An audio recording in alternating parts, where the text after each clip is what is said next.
Hi geniuses, welcome to the channel Science Wizard Pooja Ranjan. This channel is all about the science subject of classes 6, 7th, 8th, 9th and 10th physics and chemistry. If you are new to my channel, you can subscribe to the channel for more science videos. And if you like the explanation, then please press the like button and you can share this video with your friends, family and the classmates. So आज जो chapter हम discuss करने वाले हैं वो है class 9 का chemistry chapter 1 matter in our surrounding.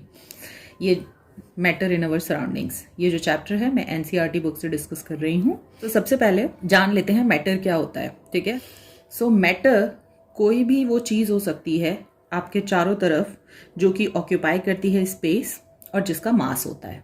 ठीक है, सो कौन सी चीज़ है जो ऑक्यूपाई करती है स्पेस और जिसका मास होता है। ठीक है, तो कोई भी चीज़ आप जो अपने चारों तरफ देख रहे हैं, टेबल, चेयर, वॉल, किचन के कंटेनर, यूटेंसिल्स, हर चीज़ जगह घेर रही है और हर चीज़ का मास होता है। सो ये जितनी भी चीज़ें हैं आपके चारों तरफ, इवन आप खुद भी एक matter. And do you know, जो हवा है वो आपको चारों तरफ दिख नहीं रही है। ओके, तो आपको ऐसा लगता है कि जो एयर है उसका कोई मास नहीं है और वो स्पेस ऑक्यूपाई नहीं करती, बट एग्जैक्टली जो एयर है उसका भी मास है और वो ऑक्यूपाई करती है स्पेस। अगर आपको एक्सपेरिमेंट करना हो कि कैसे एयर स्पेस ऑक्यूपाई करती है, जब आप बलून को इन्फ्लेट करते हैं तो जो हवा है वो उसके अंदर जाती है बलून के, and due to the air which is filled inside the balloon, जो बलून है वो इन्फ्लेट होने लगता है। ठीक है, सो वो जो बलून इतना बड़ा होता है वो उसका साइज किससे इंक्रीज होता है, कैसे वो इन्फ्लेट होता है, क्योंकि उसके अंदर जो हवा है, एयर के पार्टिकल्स जो हैं वो स्पेस ऑक्यूपाई कर रहे हैं, that's why the balloon is inflating. So इसका मतलब कि वेदर आपके चारों तरफ की चीज़ कोई भी सॉलिड हो, लिक्विड हो या गैसियस स्टेट में, हर चीज़ स्पेस ऑक्यूपाई करती है, हर चीज़ का मास होता है। सो क्या मैम कोई ऐसी चीज़ है जो हमारे चारों तरफ है और जिसका कोई मास नहीं है और वो स्पेस ऑक्यूपाई नहीं करती है? So definitely yes. ओके, सो उसका एग्जाम्पल है कोई भी फॉर्म ऑफ एनर्जी। जैसे आप हीट एनर्जी यूज़ करते हैं टू कुक योर फूड। ठीक है, जैसे आप लाइट एनर्जी है, इलेक्ट्रिकल एनर्जी है, साउंड एनर्जी है। सो ये जो एनर्जी के फॉर्म्स हैं ये कभी भी कोई स्पेस ऑक्यूपाई नहीं करते और इनका मास मेजर नहीं किया जा सकता। तो any form of energy is considered as a non matter. इसके अलावा जो लव होता है, मैं किसी से कितना प्यार करती हूँ, वो ऑक्यूपाई नहीं कर सकता स्पेस, दैट्स अ फीलिंग। आपके दिमाग में जो थॉट्स आते हैं, ठीक है, ये सब चीज़ें जो है वो मैटर नहीं है। इसके अलावा आपके चारों तरफ जितनी भी चीज़ें हैं वो सब मैटर हैं। अगर हम डिस्कस करें about the physical nature of the matter, okay, so physical nature of matter में जो सबसे पहली चीज़ हम डिस्कस करने वाले हैं वो है matter is made up of particles. So matter के बारे में लोगों के दो स्कूल ऑफ थॉट्स थे, दो चीज़ें सोचते थे लोग। कुछ लोग सोचते थे कि जो मैटर है वो कॉन्टीन्यूअस है, like a block of a would. ठीक है, तो लकड़ी का एक टुकड़ा दे देते हैं तो वो लोग सोचते थे वो बिल्कुल वैसे ही दिखता है और उसको फर्दर ब्रेक डाउन नहीं किया जा सकता इनटू द स्मॉलर पार्टिकल्स। ठीक है, और कुछ लोगों का सोचना था कि जो मैटर है वो छोटे छोटे पार्टिकल्स से मिलके बना है। जैसे कि सैंड है ना, या सॉल्ट आप लेते हो, तो अगर आप एक बोल सैंड लेते हो तो उसमें आप देखोगे कि बहुत छोटे छोटे पार्टिकल्स होते हैं सैंड के। तो कुछ लोगों का मानना था कि जो मैटर होता है वो कॉन्टीन्यूअस होता है, उसको फर्दर ब्रेक डाउन नहीं कर सकते, और कुछ लोगों का मानना था कि जो मैटर होता है वो बहुत छोटे छोटे पार्टिकल्स से मिलके बना होता है, जैसा कि आप सैंड और सॉल्ट या शुगर में देखते हैं। ठीक है, सो अगर देखा जाए तो मैटर है क्या? Is it continuous? Can we not further break down the matter, any form of matter, या फिर वो पर्टिकुलेट है, मीन्स छोटे पार्टिकल से मिलके बना है। अब in order to prove that कि वो कॉन्टीन्यूअस है या फिर छोटे पार्टिकल से बना है matter, we have to conduct an experiment. इसमें हम क्या करेंगे कि हमें ग्लास लेंगे ना, यहाँ पे आप देख सकते हो मैंने चम्मच में नमक लिया है। ठीक है, अब जो सॉल्ट है ना, अगर आप देखोगे तो उसमें जो बहुत छोटे छोटे से पार्टिकल्स आपको दिख रहे होंगे इसमें सॉल्ट के। ठीक है, अब ये जो एक पार्टिकल आपको इसमें दिख रहा है बहुत छोटा सा सॉल्ट का, सो क्या वो एक ही पार्टिकल है या उसको फर्दर ब्रेक डाउन किया जा सकता है? ये देखने के लिए हम इसको क्या करने वाले हैं, इसको पानी में मिक्स करेंगे। सो जैसा आप देख सकते हो यहाँ पे मैंने एक ग्लास में पानी लिया है और अब उसमें मैं नमक ऐड कर रही हूँ। ठीक है, तो आप सब ने ये एक्सपेरिमेंट पहले भी किया होगा। जब भी आप लेमोनेड बनाते हो तो एक्चुअली आप क्या करते हो, पानी लेते हो और फिर उसमें सॉल्ट डालते हो। तो आप धीरे धीरे ये ऑब्जर्व करोगे, आपको पार्टिकल्स दिख रहे हैं नीचे। ठीक है, now just keep on mixing. अगर आप मिक्स नहीं भी करोगे ना तो आपको दिखेगा कि कुछ टाइम बाद ये जो सॉल्ट के पार्टिकल्स हैं ये इसमें से गायब हो जाएंगे। Let me show you. तो दिख रहा है आपको, मैंने बहुत सारे पार्टिकल्स डाले थे सॉल्ट के, now there are no particles. अब इमेजिन करो कि अगर मैटर कंटिन्यूअस होता, मीन्स वो जो सॉल्ट का छोटा सा एक पार्टिकल आपको मैंने दिखाया था स्पून में लेके, अगर वो कॉन्टीन्यूअस होता और अगर वो फर्दर ब्रेक डाउन नहीं हो सकता, तो आपको क्या लगता है कि वो इस पानी में घुल पाता? प्रिटी ऑब्वियस नहीं, ठीक है। वो पानी में इसीलिए घुल गया है क्योंकि वो जो एक पार्टिकल था सॉल्ट का, मिलियन ऑफ स्मॉल पार्टिकल से बना हुआ था। अब जैसे ही मैंने उसको पानी में ऐड किया तो हुआ क्या कि वो जो पार्टिकल था सॉल्ट का वो ब्रोक डाउन हो गया इनटू द टाइनी पार्टिकल्स। सो होता क्या है कि यहाँ पर अभी आपने देखा कि जो सॉल्ट है वो गायब हो गया। कैसे गायब हो गया? अगर मैं उसको मिक्स ना भी करती ना तो भी वो गायब हो जाता। कैसे? क्योंकि आपको पता है कि जो मॉलिक्यूल्स होते हैं वाटर के या लिक्विड के, उनके बीच में थोड़ा गैप होता है, ठीक है। जो सॉलिड होते हैं उनके पार्टिकल्स जो होते हैं वो बहुत ज़्यादा टाइटली पैक्ड होते हैं लाइक दिस, बट जो लिक्विड मॉलिक्यूल्स होते हैं उनके मॉलिक्यूल्स थोड़े थोड़े दूर होते हैं, उनके बीच में फोर्स ऑफ अट्रैक्शन थोड़ा कम होता है as compare to the solid particles, means there is a gap. और due to this less force of attraction ये जो मॉलिक्यूल्स होते हैं, क्योंकि इनके पास जगह होती है तो दे कैन मूव, ओके। सो इसके जो पार्टिकल्स होते हैं दे आर कॉन्टिन्यूसली मूविंग। अब होता क्या है कि जैसे ही मैंने इसमें सॉल्ट डाला, ठीक है, तो अगर मैं मिक्स ना भी करूं तो भी सॉल्ट डिसॉल्व हो जाता है। उसका कारण ये है कि जो वाटर के पार्टिकल्स हैं जो कॉन्टिन्यूसली मूव कर रहे हैं वो क्या करते हैं, सॉल्ट के पार्टिकल्स को ब्रेक कर देते हैं, ठीक है। सो जो मूविंग पार्टिकल्स होते हैं वाटर मॉलिक्यूल के वो कोलाइड करते हैं with the particles of the salt और उसको धीरे धीरे करके ब्रेक डाउन कर देते हैं स्मॉलर पीसेस में, ठीक है। तो अब वो जो सॉल्ट का एक सबसे छोटा पार्टिकल आपने देखा था ना स्पून में, वो भी फर्दर ब्रेक डाउन होता है into the very tiny tiny tiny particles of salt, okay.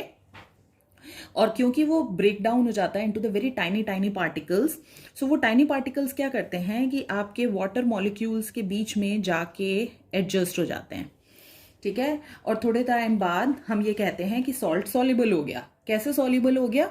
बस वही जो सॉल्ट के पार्टिकल्स थे वो वाटर के मॉलिक्यूल्स ने ब्रेक कर दिए और फिर वो जाके उनके बीच में जो जगह थी उसमें एडजस्ट हो गए। तो अब आपको सॉल्ट का पार्टिकल नहीं दिख रहा। सो इस एक्सपेरिमेंट से एक चीज तो पक्की हो गई कि जो कोई भी मैटर है वो कॉन्टिन्यूअस नहीं है, ठीक है। उसको फर्दर ब्रेक डाउन किया जा सकता है into the very very small particles, तभी जो सॉल्ट है वो सॉल्युबल हो पाता है पानी में, नहीं तो नहीं हो पाता। इसका मतलब हम ये कह सकते हैं कि जो मैटर है वो पर्टिकुलेट है, means matter is made up of the very small tiny particles, ठीक है। और दूसरी चीज एक और याद रखना है यहाँ पे कि जो पानी है ना, जब उसमें नमक या चीनी कोई भी ऐसी चीज डालते हो जो कि सॉल्युबल होती है, सो जो पानी है उसका लेवल नहीं बढ़ता है, ठीक है। आपने डाला सॉल्ट तो उस वक्त जो पानी का वॉल्यूम है वो हो सकता है आपको ज्यादा दिखे, बट थोड़े टाइम बाद वो वापस उतना ही रहता है। वो कैसे पॉसिबल होता है? क्योंकि वॉल्यूम तभी बढ़ेगा ना जब वो जगह घेर रहा है सॉल्ट या शुगर का पार्टिकल, बट यहाँ पे तो जगह घेर नहीं पा रहा। क्यों? क्योंकि उसका जो पार्टिकल है वो जब ब्रेक डाउन हो गया छोटे छोटे पार्टिकल्स में, तो वो तो इस बीच की जगह में ही एडजस्ट हो गया है ना, तो एक्स्ट्रा जगह तो वो ले नहीं रहा। इसीलिए जो वॉल्यूम होता है वाटर का after adding the salt and sugar remains constant. अब ये जो पार्टिकल्स होते हैं ये कितने स्मॉल होते हैं किसी भी मैटर के, ये देखने के लिए एक और एक्सपेरिमेंट करते हैं हम। सो इस एक्सपेरिमेंट में आपको क्या करना है, ये एक्सपेरिमेंट आप घर पे भी कर सकते हैं, because right now I am not having the potassium permanganate with me to show this experiment, but you can do this experiment with the help of the Dettol also at your home. So आपको again एक cup लेना है, उसमें 100 ml पानी लेना है और उसमें आप क्या करना, पोटेशियम परमैंगनेट है तो पोटेशियम परमैंगनेट डाल लो, बट उसके बहुत ही छोटे छोटे से 2 क्रिस्टल्स डालने हैं बस, ठीक है। और अगर आपके पास डिटॉल है तो आप ½ स्पून डिटॉल डाल दो, ठीक है। अब यहाँ पे आपने इसको मिला दिया। अब इसमें से ऑब्वियस है क्योंकि जो डिटॉल है वो सॉल्युबल है पानी में, तो वो घुल जाएगा अच्छे से इसमें, ठीक है। और पोटेशियम परमैंगनेट जो क्रिस्टल है वो पर्पल कलर का होता है, तो आप जब डालोगे ना तो ये देख रहे हो आप, बहुत छोटा सा क्रिस्टल है, ये सॉलिड फॉर्म में है, बट जैसे ही आप इसमें डालोगे तो फिर वो गायब हो जाएगा और पूरे पानी को वो पर्पल कर देगा। कैसे पॉसिबल हुआ ये? क्योंकि ये जो क्रिस्टल है ये ब्रेक डाउन हुआ into the very small small tiny particles इसका मतलब कि ये जो क्रिस्टल था ये बना हुआ था बहुत छोटे छोटे पार्टिकल से, जो कि हमने अभी प्रूव किया। और वो टाइनी पार्टिकल्स जो हैं वो धीरे धीरे करके पानी में सॉल्युबल हो गए और फिर वो मिक्स हो गए पानी के मॉलिक्यूल के संग, और इसीलिए पूरा पानी जो है वो पर्पल हो गया। अब इसमें से क्या करना है, 10 ml लेना है हमको, और केवल 10 ml हमें दूसरे नए बीकर में ऐड करना है। ठीक है, तो नए बीकर में 90 ml पानी लेंगे और 10 ml इसमें से डालेंगे। तो आप देखोगे कि अभी भी जो बीकर है उसका कलर जो है वो पर्पल है। ठीक है, थोड़ा लाइट हो गया पर अभी भी पर्पल है। फिर से इसमें से 10 ml लो और फिर से 90 ml वाटर में मिक्स करो। अभी भी पर्पल कलर दिख रहा है आपको, लाइट होता जा रहा है पर अभी भी कलर तो है। In the same way keep on doing this. ठीक है, तो आप ये करते रहना करते रहना करते रहना। आप शायद हो सकता है 10वें 15वें 20वें बीकर में भी चले जाओ, 25वें बीकर में भी चले जाओ, उसके बाद भी आपको ये हल्का सा पर्पल कलर दिखेगा ही, वो डिटॉल की स्मेल आएगी आपको। कैसे पॉसिबल है? ठीक है, क्योंकि इसका 10 ml ले लिया मैंने और 90 ml पानी में मिलाया, मतलब मैंने कितना ज्यादा उसको डाइल्यूट कर दिया है। मतलब इसमें से एक तो इतना छोटा सा क्रिस्टल डाला था और उस छोटे से क्रिस्टल में भी ये पूरा पानी पर्पल हुआ, उसमें से केवल 10 ml लिया, फिर इसमें से भी केवल 10 ml लिया। तो देख रहे हो आप जो पार्टिकल्स हैं KMnO4 के, वो हर बीकर के साथ कम होते जा रहे हैं, बट फिर भी कलर है। ठीक है, सो इसका मतलब ये है कि जो पार्टिकल्स है, इतने छोटा सा पार्टिकल भी कितने पार्टिकल से बना होगा कि मैं डाइल्यूट करे जा रही हूँ करे जा रही हूँ करे जा रही हूँ करे जा रही हूँ, फिर भी वो कलर आता जा रहा है आता जा रहा है आता जा रहा है। सो इस एक्सपेरिमेंट से हमें ये पता चलता है कि जो पार्टिकल है वो बहुत बहुत, कोई भी जो मैटर है वो बहुत बहुत बहुत ज्यादा छोटे पार्टिकल से बना होता है। Okay, so estimating how small are the particle of the matter with every dilution, her dilution के बाद भी जो कलर है वो हल्का होता जा रहा है बट फिर भी आपको दिख रहा है। इसका मतलब कि वहां पे million and trillions of particles हैं इस एक छोटे से क्रिस्टल ऑफ KMnO4 में। इस एक्सपेरिमेंट से हम ये कंक्लूड कर सकते हैं कि जो मिलियन ऑफ टाइनी पार्टिकल्स होते हैं in just one crystal of potassium permanganate, जो कि अपने आप को डिवाइड करते जा रहे हैं करते जा रहे हैं करते जा रहे हैं into the smaller and smaller particles. वो तो इस एक्सपेरिमेंट से हमने ये प्रूफ कर दिया कि जो पार्टिकल होता है मैटर का वो बहुत स्मॉल होता है, and they are so small that you can't even imagine. Means ये इतना छोटा होता है कि आप माइक्रोस्कोप से भी नहीं देख सकते। Now, the next we are going to discuss is the characteristics of the particle of matter. Okay? So, अब ये जो पार्टिकल है मैटर के, हमने ये तो प्रूव कर लिया कि जो मैटर है वो पार्टिकल से बना है, और ये भी प्रूव कर लिया कि वो जो पार्टिकल्स होते हैं जिनसे वो बना होता है मैटर, वो बहुत बहुत बहुत छोटे होते हैं, बियॉन्ड योर इमेजिनेशन। अब उन पार्टिकल का कैरेक्टरिस्टिक क्या होता है, we are going to discuss them. So पहली चीज कि जो पार्टिकल होते हैं मैटर के, they have the space between them. Okay, so अब ये हम कैसे प्रूव कर सकते हैं? सो बहुत सारे एक्सपेरिमेंट से प्रूव करने के लिए let me just show you one of the experiment. So यहाँ पे मैंने पानी लिया है और इससे मैं 1 ड्रॉप इंक इसमें डालने वाली हूँ। ठीक है, अब ये जो 1 ड्रॉप इंक मैं इसमें डालूंगी या 2 ड्रॉप, ठीक है, तो वो जो इंक का 1 ड्रॉप है, आप इमेजिन कर सकते हो कि कितने मिलियन ऑफ पार्टिकल्स होंगे उसमें। ठीक है, अब वो जो मिलियन ऑफ पार्टिकल्स हैं वो इस पानी में कहाँ जाते हैं, लेट्स सी क्या होता है उसका।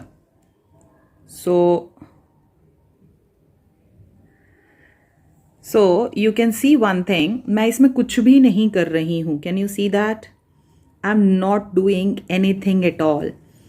वाटर के जो मॉलिक्यूल्स हैं, जैसे मैंने आपको बताया था, उनके बीच में स्पेस होता है। सो उसके जो पार्टिकल्स हैं वो कॉन्स्टेंटली मूव करते हैं, they have the kinetic energy, and due to the movement of all those particles, ये जो इंक है ये अपने आप ही धीरे धीरे धीरे धीरे करके सॉल्युबल होती जा रही है। ठीक है, सो अब थोड़ी देर बाद आप देखोगे कि ये जो पूरा पानी है, ओके, अगर आप मिक्स ना भी करो तो अपने आप ही ये पूरा पानी नीला रंग का हो जाएगा। तो ये जो 2 ड्रॉप इंक के मिलियन ऑफ पार्टिकल्स थे, ये गए कहाँ? ओके, सो प्रेटी ऑब्वियस है, जैसा मैंने आपको बताया था ना, जो सॉल्ट पार्टिकल्स के संग हुआ था वही इंक के पार्टिकल्स के साथ भी होगा, क्योंकि जो पानी का लेवल है वो तो चेंज नहीं हो रहा है। सो कोई भी चीज़ अगर आप मिक्स करते हो और अगर वो पानी में सॉल्युबल है तो जो पानी का वॉल्यूम है वो सेम रहेगा। तो पार्टिकल्स जाते कहाँ हैं मैडम? सो वो जो लिक्विड के पार्टिकल्स हैं उनके बीच में जो स्पेस है उसके अंदर जाके मिक्स हो जाते हैं, इसीलिए जो वॉल्यूम होता है लिक्विड का वो सेम रहता है। And after some time the whole water will become and convert into blue colour. So this shows that जो पार्टिकल्स हैं of the water molecule, they have a space between them, और उसी के कारण जो इंक के पार्टिकल्स हैं वो उसके बीच में जाके एडजस्ट हो पा रहे हैं, और जिसके कारण कि ये इंक जो है वो सॉल्युबल हो पा रहा है पानी में। इसके अलावा अगर आपको प्रूव करना है कि जो पार्टिकल होते हैं मैटर के, ठीक है, उनके बीच में स्पेस होता है and they are continuously moving, so सबसे इजी एग्जांपल है, आप जो अगरबत्ती होती है ना, जब वो मंदिर में जलती है, आप बेडरूम में बैठे हुए, इवन बालकनी में भी बैठे हुए, तो भी आपको उसकी खुशबू वहाँ पहुँच जाती है। सो वो कैसे पॉसिबल होता है? सो बेसिकली जो अगरबत्ती के जो पार्टिकल्स होते हैं, ठीक है, वो जो अरोमा पार्टिकल्स होते हैं ऑफ दैट अगरबत्ती, वो मिक्स हो जाते हैं with the air particles. Okay, अब जो एयर के पार्टिकल्स होते हैं, आप सबको पता है, उनके बीच में बहुत ज़्यादा गैप होता है, सो वो बहुत फास्ट मूव कर सकते हैं, ठीक है। और इसके बीच में अगर यहाँ पे अरोमा के पार्टिकल्स आ जाएं, ठीक है, तो ये कॉन्स्टेंटली एक दूसरे से कोलाइड करते रहते हैं, तो इंटरमिक्सिंग बहुत ज़्यादा हो जाती है, बहुत फास्ट हो जाती है एयर मॉलिक्यूल्स में, और ड्यू टू दिस जो आपको अगरबत्ती की स्मेल है वो यहाँ जलाते हैं और कुछ ही सेकेंड्स में आपके बेडरूम में या फिर बालकनी में पहुँच जाती है। सो इससे ये पता चलता है कि एक तो गैप है, तभी वहाँ पे जो इंटरमिक्सिंग है पार्टिकल्स का ऑफ एयर और जो अरोमा पार्टिकल्स थे ऑफ अगरबत्ती, ठीक है, वो मिक्स हो पाते हैं, और इंटरमिक्सिंग होने के कारण जो मूवमेंट है वो बहुत ज़्यादा फास्ट हो पाता है, because there is a gap between the particles of matter. ये एक्सपेरिमेंट मैं आपको जस्ट अभी करके दिखाया। The same experiment can be done with the copper sulphate also. So by all these experiment हमें ये पता चल गया कि जो पार्टिकल होता है मैटर का कॉन्टिन्यूसली मूव करता रहता है, ठीक है, भले वो लिक्विड हो या गैस हो। सो जब कोई पार्टिकल कॉन्टिन्यूसली मूव कर रहा होता है तो उसमें कौन सी एनर्जी होती है? So you know that they have a kinetic energy in them, ठीक है। अब ये जो काइनेटिक एनर्जी होती है ना, जैसे नॉर्मल टेम्परेचर पे अगर वाटर लोगे तो उसके पार्टिकल्स के बीच में गैप है, तो it has a kinetic energy, वो कॉन्स्टेंटली मूव कर सकता है अपने आप भी, जैसे मैंने अभी आपको इंक डिजोल्व करके दिखाई, ठीक है। तो काइनेटिक एनर्जी तो है ही। अगर मैं चाहती हूँ कि ये इंटरमिक्सिंग जो है of the ink with the water, ठीक है, वो ज़्यादा फास्ट हो, तो उसके लिए मैं क्या कर सकती हूँ? टेम्परेचर बढ़ा दूँ, पानी को गर्म कर दूँ। तो जैसे ही मैं पानी को गर्म करूँगी तो गर्म करने से उसको हीट एनर्जी मिलेगी, और उस हीट को एब्जॉर्ब करके जो पार्टिकल हैं उनकी काइनेटिक एनर्जी फास्टर हो जाएगी, ठीक है। तो मतलब वो और ज़्यादा फास्ट मूव करने लगेंगे। जितना ज़्यादा वो फास्ट मूव करेंगे, जितनी ज़्यादा काइनेटिक एनर्जी होगी, उतना ज़्यादा वो फास्ट मूव करेंगे, और जितना ज़्यादा फास्ट मूव करेंगे उतना ज़्यादा इंटरमिक्सिंग पॉसिबल हो पाएगा, ठीक है। सो हमने ये देखा कि जो पार्टिकल होते हैं मैटर के, वो इंटरमिक्स होते हैं अपने आप ही एक दूसरे के साथ। भले वो हमने अगरबत्ती के एग्जाम्पल में देखा, आप वहाँ कुछ नहीं करते, भले वो इंक के एग्जाम्पल में हमने देखा, ठीक है। सो ये ऐसा इसलिए कर पाते हैं क्योंकि उन पार्टिकल्स के बीच में स्पेस होता है, और ये जो इंटरमिक्सिंग होता है पार्टिकल को, ये जो इंटरमिक्सिंग होता है of the particle of the two different type of matter, ठीक है। Two different type of matter मतलब अगरबत्ती सॉलिड है, ठीक है, जब वो जलती है तो that convert into the gaseous state, okay. So वो जो पार्टिकल्स होते हैं वो मिक्स हो जाते हैं एयर पार्टिकल्स। सिमिलरली जो वाटर है लिक्विड है, और यहाँ पे जो इंक ली थी वो भी लिक्विड है, तो वो भी लिक्विड, और लिक्विड जो है उसके मॉलिक्यूल्स जो हैं वो इंटरमिक्स हो रहे हैं बहुत फास्ट। सो ये जो इंटरमिक्सिंग होता है of the particle of the different state of matter, इसी को हम डिफ्यूजन कहते हैं। So now this is very important, ठीक है। सो ये जो इंटरमिक्सिंग होता है of the particle of the two different state of matter is known as diffusion. So ये इंटरमिक्सिंग को अगर फास्ट करना है तो मुझे क्या करना पड़ेगा? मुझे टेम्परेचर राइज करना पड़ेगा। टेम्परेचर राइज करने से क्या होगा? पार्टिकल्स ज़्यादा फास्ट मूव करेंगे। फास्ट मूव करने से क्या होगा? मतलब उसकी काइनेटिक एनर्जी इंक्रीज हो जाएगी। तो जितनी ज़्यादा काइनेटिक एनर्जी इंक्रीज होगी उतना फास्ट इंटरमिक्सिंग होगा, और जितना फास्ट इंटरमिक्सिंग होगा उतना फास्ट डिफ्यूजन होगा। And the last we are going to discuss about the particle of the matter attracts each other, ठीक है। सो अब ये जो पार्टिकल होते हैं मैटर के, इसमें हमने देख लिया गैप भी होता है, ठीक है, और ड्यू टू द गैप उनके बीच में वो कॉन्स्टेंटली मूव कर सकते हैं because they have a kinetic energy. ये लिक्विड और गैस के केस में होता है, ठीक है। बट अगर हम सॉलिड्स की बात करें तो सॉलिड्स के केस में जो पार्टिकल होते हैं उनके बीच में गैप नहीं होता है, ठीक है। इसीलिए जो सॉलिड्स होते हैं वो एक दूसरे के संग मिक्स नहीं हो पाते हैं, ठीक है। जैसे आप चीनी और शुगर ले लो, आप उन दोनों को मिक्स करने की कोशिश करो, वो मिक्स नहीं होंगे, ठीक है, क्योंकि उनके जो पार्टिकल्स होते हैं वो बहुत ज़्यादा टाइटली पैक्ड होते हैं and they have no gap, और इनके पार्टिकल्स का काइनेटिक एनर्जी भी बहुत लो होता है, क्योंकि गैप ही नहीं है तो मूव कैसे करेंगे। सो काइनेटिक एनर्जी भी बहुत लो होता है, इसलिए इंटरमिक्सिंग और डिफ्यूजन जो है वो सॉलिड्स में नहीं होता है। ठीक है। सॉलिड का लिक्विड में हो सकता है, लिक्विड का लिक्विड में हो सकता है, गैस का लिक्विड में हो सकता है, लिक्विड का गैस में हो सकता है, but solid to solid intermixing नहीं होता। द रीजन इज दैट क्योंकि उनके बीच में बहुत ज्यादा फोर्स ऑफ अट्रैक्शन होने के कारण पार्टिकल्स बहुत ज्यादा क्लोजली पैक्ड होते हैं।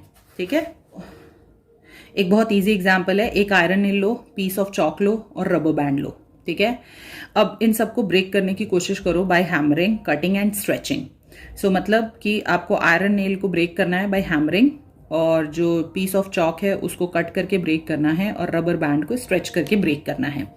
इन which of the above 3 substances do you think the particle are held together with a greater force? ठीक है, सो किस में आपको उसको ब्रेक करने में सबसे ज्यादा मुश्किल आ रही है? सो ब्रेक करने में सबसे ज्यादा मुश्किल तभी आएगी ना जब जो पार्टिकल्स हैं उसके वो बहुत ज्यादा टाइटली पैक्ड होंगे। सो ऑब्वियस है, जो आयरन नेल है उसके पार्टिकल सबसे ज्यादा टाइटली पैक्ड होते हैं, तो इसमें सबसे ज्यादा फोर्स है। उसके बाद पीस ऑफ चॉक में, और सबसे इजी होता है रबर बैंड में। ओके, सो इसका मतलब सॉलिड्स में जितना ज्यादा ग्रेटर फोर्स ऑफ अट्रैक्शन होगा बिटवीन द मॉलिक्यूल्स उतना ज्यादा टाइटली पैक्ड होंगे, और ज्यादा टाइटली पैक्ड होने के कारण उनको तोड़ना उतना ही मुश्किल होगा। और इसीलिए जो लिक्विड्स और गैसेस होते हैं केवल डिफ्यूजन उन्हीं में टेक्स प्लेस करता है, और क्योंकि यहाँ पे इनके पार्टिकल्स के बीच में गैप नहीं होता है, दैट्स वाई इनके केस में जो डिफ्यूजन है वो अकर नहीं करता है।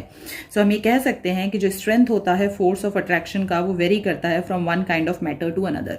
सबसे ज्यादा होता है सॉलिड्स में, फिर होता है आपका लिक्विड में, और सबसे कम फोर्स ऑफ अट्रैक्शन होता है गैसेस में।